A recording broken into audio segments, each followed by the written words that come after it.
काम का रद्द-ए-अमल मुझे मतलब ये था कि इस ड्रामे से एक बहस छिड़ेगी जिसमें अवाम ये बहस करेगी कि भाई अर्तुगरुल को दिखाया तो हमारे बड़े सगीर के खित्ते के जो हीरोज हैं वो भी तो दिखाएं, उसका भी तो जिक्र करें।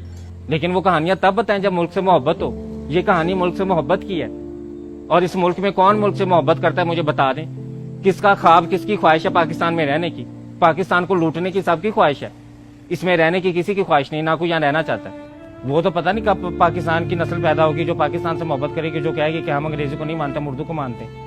वो जो कहेगी कि हम हैरी पॉटर को नहीं मानते, हम तो राजा रसालू के किस्से सुनाते हैं। वो जो आके अंग्रेज जब हैरी पॉटर लेके आएगा तो हम राजा रसालू रखेंगे कि इधर आओ मैं उसके किस्से तुम्हें सुनाती हूँ। जब अंग्रेज आके अपने हीरोज दिखाएगा तो तब हम दिखाएंगे कि राव नवाज खरल ने, पीर पगारा ने कैसे तुम्हारे खिलाफ तहरीक की और कैसे तुम लोगों ने सरेआम फांसी भी दी तो वो डरे नहीं, वो आगे झुके नहीं। वो भी तो कहानियां हमारे खित्ते की हैं, वो कहाँ की कहानियां, लेकिन वो हमें नहीं पता। तो हमें क्यों नहीं पता? क्योंकि हम अंग्रेजों के गुलाम जो ठहरे। हम तो इस इंतजार में कि कब हमें कोई मौका मिले, कोई चीज इंपोर्ट करने का, नहीं मिलता तो खुद तो एक्सपोर्ट होने का मिले ना। या बाप माँ की चूड़ियां सोने की बेच जाऊं या बाप की जमीन बेच जाऊं अंग्रेजों की तलवे चाटने के लिए, वहां उनके बर्तन जूठे साफ करने के लिए, और वहां उनकी मैं वो लेट्रीने साफ करूं और साफ करके वो जो पैसा हो वो मैं आके तो घर मुजरा करवाऊं और मुजरा पाकिस्तान में आके मुजरे पड़ाऊं कि देखो मैं अंग्रेज की गुलामी करके आया, देखो मेरी शानो शौकत। जिस मुल्क के रहने वाले बाशिंदे उस मुल्क से इतने गद्दार हों, उस मुल्क के इतने बेवफा बेफैज हों, इस थाली में खा के इस थाली में छेद करने वाली ये अवाम ये बाहर जाके खुश होती है, ये यहाँ पे फखर समझती है। या सारी जिंदगी कमाई, सारी जिंदगी पाकिस्तान से पैसा कमा के तो वो बाहर लेके जाते। सारी जिंदगी खाया पाकिस्तान का, 20 साल तुम लोगों ने पाकिस्तान में खाया, खा के फिर तुम लोगों ने 10 साल पैसा इकट्ठा बाहर जाने के लिए किया और फिर बाहर जाके अंग्रेजों की गुलामी शुरू कर दी। हमारे मुल्क की जबान उर्दू जबान जिसकी शायरी सुनते हैं अंग्रेज बैठ के, वो बाबा बुल्ले के शाह का कलाम जो पंजाबी में शेर अंग्रेज बैठ के सुन रहा है और वो दुनिया में उसका नाम ले रहा है, उसको प्रमोट कर रहा है, हम उसी पंजाबी को तौहीन समझते हैं। आप जाए नाके पे, आप उसी नाके वाले से पंजाबी में बात करके उसका रवैया देख लें, फिर उसी से इंग्लिश में बात करके उसका रवैया देख लें। पंजाबी में बात करेंगे तो वो कहेगा कि ये कोई पागल घटिया इंसान है, जाहिल सा, इसको तो डराओ धमकाओ, इसको तो पूछो कौन हो यार, कहाँ से आए हो, की गल है तीनू, की मसला वा तीनू, कौन आ तू, कार्ड वखा, ये वखा, कित्थों आ। ये पंजाबी बोलने वाले के साथ सलूक। और उसी पुलिस वाले से अगर इंग्लिश में बात कर लें तो वो आपको कभी भी नहीं कहेगा कि कार्ड वखा, कित्थों आया, मैं कौन आ। वो yes thank you sir, thank you, नहीं okay thank you, yes sir, yes sir. दफ्तर में चले जाएं नौकरी लेने के लिए, इंग्लिश आती नहीं सर, चलो जाओ तुम्हें नौकरी नहीं मिलेगी, अंग्रेज का गुलाम ही नहीं है, जाओ गुलामी के लिए अंग्रेजी सीख के आओ। तलवे कैसे चाटने हैं? कब हम कहेंगे कि मैंने फेयर एंड लवली नहीं, मैंने तिब्बत क्रीम लगानी है? कब हम कहेंगे कि मैंने कोको कोला नहीं, मैंने शिजान जूस पीना है? कब हम कहेंगे? कोको कोला भी जहर ही है, चीनी है। शिजान जूस में भी तो इतनी चीनी जहर नहीं होगी जितनी कोको कोला पिला, वो हमें शौक है पीने का। लेकिन हमने तिब्बत क्रीम नहीं लगानी, हमने फेयर एंड लवली क्रीम लगानी है। और लगानी क्यों है? क्योंकि जी अंग्रेज गोरा है तो हमने तो गोरे होना है।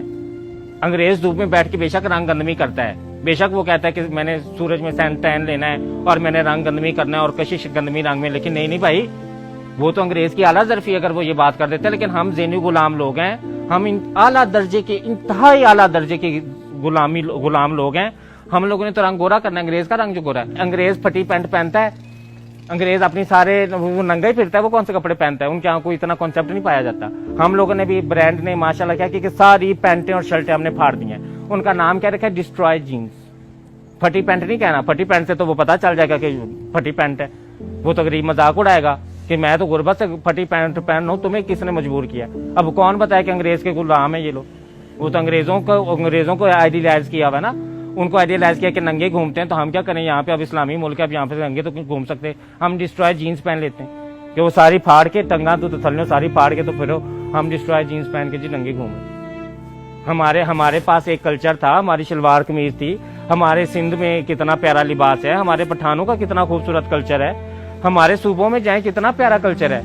अंग्रेज बाहर से आता है पैसे भर के ये कल्चर देखने, यहाँ पे डॉक्यूमेंट्रियां बना रहा है, यहाँ पे फिल्म बना रहा है। हमारे पास जितनी भी चीजें देख लें, ये हमारा माइंडसेट है, बाहर से आया है। हमारे पास ये माइंडसेट इतना ज्यादा स्ट्रांग हो गया कि दुकानदार मार्केटिंग के लिए लफ्ज क्या इस्तेमाल करता है? बाजी बाहर तो आया हुआ, बाजी पाकिस्तान का नहीं बाहर दावा, एक कपड़ा बाहर दावा बहुत अच्छी क्वालिटी दवा, बाजी है फोन बाहर दावा बहुत अच्छी क्वालिटी दवा, ये पाकिस्तान का नहीं है।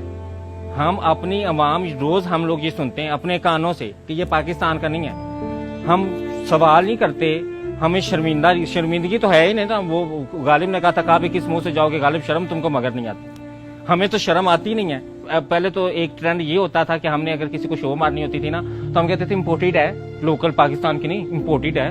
पहले हम ये लफ्ज इस्तेमाल करते ना, हर चीज इम्पोर्टेड।